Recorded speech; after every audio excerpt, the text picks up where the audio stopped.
24-hour News 8 political reporter Rick Albin has been looking at the map.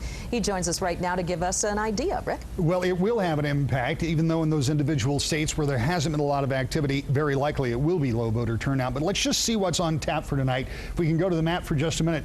Start first here in the Northeast in Vermont and Massachusetts. Obviously, Massachusetts, where Mitt Romney was governor, he is likely to finish very well there and very easily. And as you just heard, nobody else has been campaigning there. Vermont, he is also leading there. In Virginia, it's an interesting situation. It's only Romney and Paul on the ballot. It'll be interesting to see what kind of split they have, or interesting to see how many of Ron Paul's supporters will turn out in that head-to-head matchup.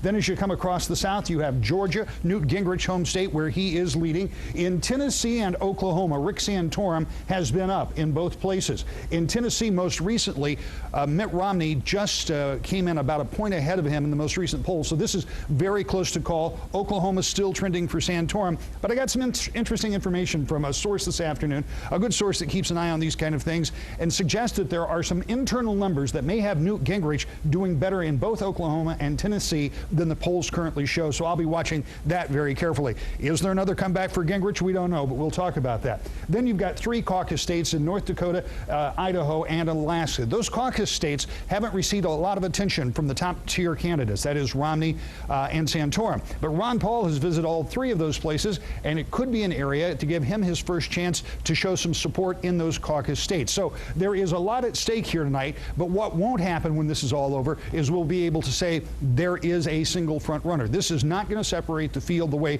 many thought it would even a few weeks ago. In fact, it looks like tonight all four of those candidates have an opportunity to come away with something that they can call a victory. We'll be talking more about it in about a half an hour and how that delegate spread could play out. Sue, Brian? All right, Rick.